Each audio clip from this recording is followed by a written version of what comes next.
Thank you doctor, thank you so much. Welcome. আমি কি এখন পরীকে দেখতে পারবো? অবশ্যই 1 ঘন্টার মধ্যেই ওকে কেবিনে শিফট করা হবে, আপনারা তাকে দেখতে পাবেন। Don't thank you so much.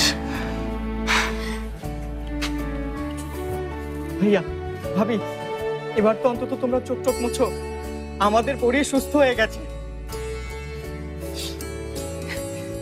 আমার পরি সুস্থ হয়ে গেছে। ও এখন আগের মতো খেলবে, হাসবে, আমাকে মা বলে ডাকবে, তোমাকে বাবা বলে জাপটে ধরবে।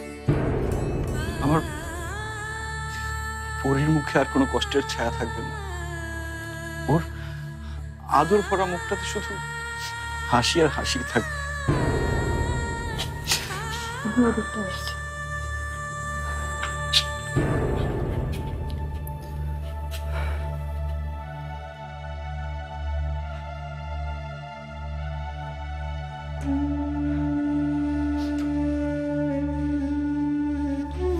ভাইয়া, মাকে একটা ফোন করো। হ্যাঁ, মাকে জানাতে হবে খবরটা।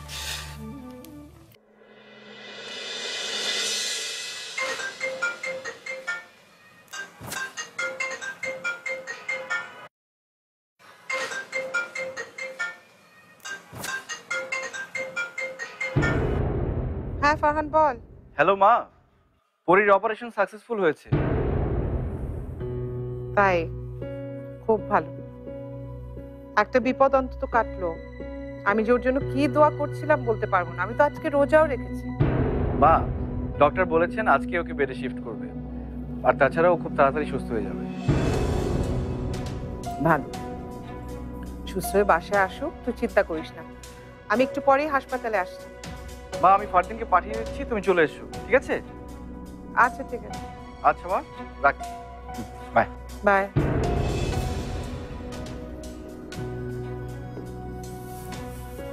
তুই তাহলে বাসায় যা, একটু ফ্রেশ হয়ে নে। আর তুমি? আমি তো চেয়ারে বসে একটু ঝিমিয়ে নিয়েছি, তুমি তো সারা রাত একটুও ঘুমাওনি। তুমিও চলো আমার সাথে, ফ্রেশ হয়ে আসবে।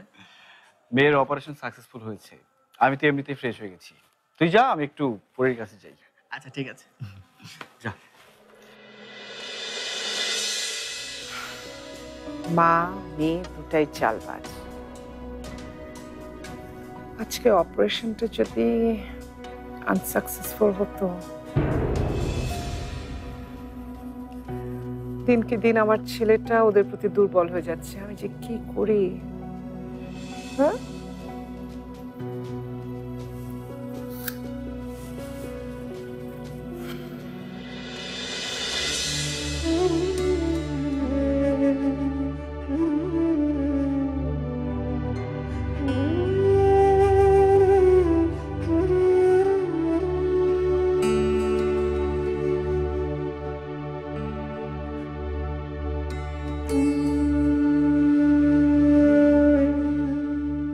মা,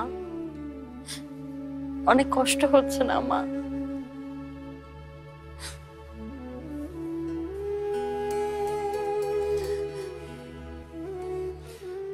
ঝুমুর, কি করছো?